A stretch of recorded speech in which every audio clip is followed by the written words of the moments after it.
சுபஹான மௌலிதுல பக்கம் 7ல 14 சொல்றாங்க, தமிழகத்திலும் கேரளாவிலும் மட்டும்தான் இந்த மௌலிதெல்லாம் இருக்குது. ஒரு வணக்கம் சொன்னா உலகம் ஃபுல்லா இருக்க வேண்டாமான்னு கேக்குறாங்க. அதுவும் அவங்களுக்கு தெரியும், அரபி பத்திரிகை மக்கள் பார்க்க மாட்டாங்கன்னு தெரியும் தானே, அந்த தைரியத்துல சொல்றாங்க. இது அபுதாபியில நடந்த மௌலிது நிகழ்ச்சியை பற்றிய விளம்பரம்.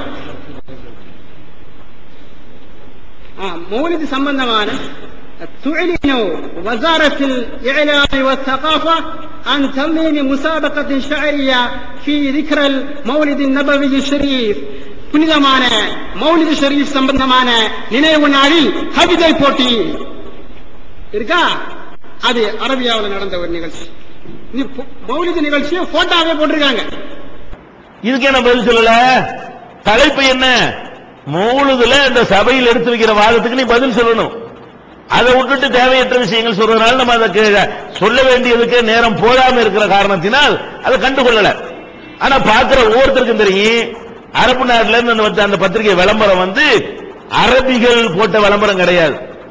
இங்க இருந்து போன கூட்டம், இந்த மலையாள கூட்டம் இருக்குதே, தமிழ் மலையாள கூட்டம், இவங்க போய் அங்க ஒரு மௌலிது மஜ்லிஸ் சபையை உண்டாக்கி மௌலிது ஓதுறாங்க. அதுக்கு பத்திரிகையில விளம்பரம் கொடுக்கறாங்க. விளம்பரம் கொடுத்தது யாருங்க? இவங்க. அப்ப ஓதுனது யாரு, நடத்தினது யாரு? தமிழர்களும் மலையாளிகளும். அரபிகள் மௌலிது ஓதுறது சபை நடத்தினாங்களா? அரபிகள் ஏற்பாடு செஞ்சாங்களா? விளம்பரம் எவன் கொடுத்தாலும் போடுவான். நான் கூட துபாய்க்கு போயிருக்கும்போது நான் வருவதை பற்றி கூட விளம்பரம் அரபில வந்துருந்துச்சு. அப்ப அதுக்கு என்ன அர்த்தம்? அரபில பேச போறேன் அர்த்தமா? அரபிகளுக்கு பேச போறேன் அர்த்தமா? அரபிகள் தான் என்ன கூப்பிட்டாங்கன்னு அர்த்தமா? அந்த நிகழ்ச்சிக்கு அரபிகள் தான் ஏற்பாடு செஞ்சாருன்னு அர்த்தமா? காசு கொடுத்தா எவன் வேணாலும் விளம்பரம் போடுவான். இன்னும் சொல்ல போனால் அவர் சொல்லக்கூடிய அபுதாபில எல்லாம் இதுக்கு மட்டும் விளம்பரம் இல்ல, எல்லா விதமான ஆபாசத்துக்கும் விளம்பரம் வரும். அப்ப இது ஒரு ஆதாரமா? அரபிகள், அரபை தாய்மொழியா கொண்டவர்கள் இந்த மௌலிது என்பதை ஒரு வணக்கமாக கருதி ஓதுறாங்களா? இதான் டாபிக்கா? இவன் போய் அங்க உட்கார்ந்து கொண்டு இவன் விளம்பரம் கொடுத்துட்டு அரபில விளம்பரம் வந்திருக்குன்னா இது என்ன பாயிண்ட்?